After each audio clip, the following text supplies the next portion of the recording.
Dopo ben 150 anni di storia chiudono l'attività i consigli provinciali di Padova, Belluno, Rovigo, Vicenza e Verona. Resta fino a scadenza 2016 quello di Treviso e Venezia in vista della costituzione della città metropolitana.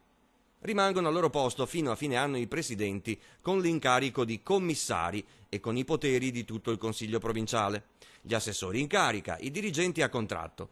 Dal 1° luglio però il presidente commissario e i suoi assessori non riceveranno più nessuna indennità. A Padova si stima un risparmio di circa 800.000 euro all'anno. In futuro gli amministratori della provincia saranno eletti tra i sindaci, gli assessori e i consiglieri di tutti i comuni. Non li voteranno i cittadini, ma si voteranno tra di loro.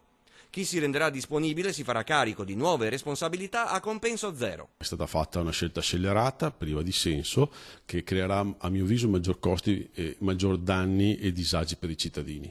Il danno è stato fatto, non si torna più indietro, ora bisogna andare avanti. Purtroppo, ripeto, è stata fatta una di quelle finte riforme che purtroppo l'Italia non ha assolutamente bisogno. Gli amministratori del nostro territorio si metteranno a disposizione anche per guidare questa fase di questo nuovo ente, però naturalmente non è così facile perché ci sono anche delle responsabilità. Uno prima di decidere deve pensare bene perché è un impegno gestire 104 comuni. L'ente provincia quindi rimane, continuerà a occuparsi di voci molto costose della spesa pubblica, manutenzione e costruzione degli edifici delle scuole superiori, di gran parte della viabilità, di urbanistica e ambiente. Invece, in un periodo di disoccupazione record, non si sa ancora se gli uffici provinciali del lavoro passeranno alle regioni o al Ministero. Però noi svolgeremo questo compito fino alla fine perché non si può lasciare un settore come questo sguarnito e senza dare risposte alla gente visto il momento di difficoltà. Quando questi lavoratori si troveranno in difficoltà non so chi dovranno andare a parlare, non so dove andranno, a Roma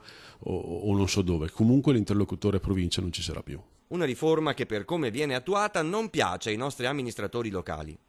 Quello che non serve va tolto, ma va tolto in maniera programmata e anche pianificata, non così senza sapere qual è la fine vera e propria, perché sembra che oggi che la provincia non ci sia più, la provincia c'è ancora. Di fatto non vi è nessun risparmio da tutti i punti di vista, i dipendenti rimangono quelli che sono, i costi di gestione e di funzionamento idem e dunque non riesco a capire quale risparmio ci sia.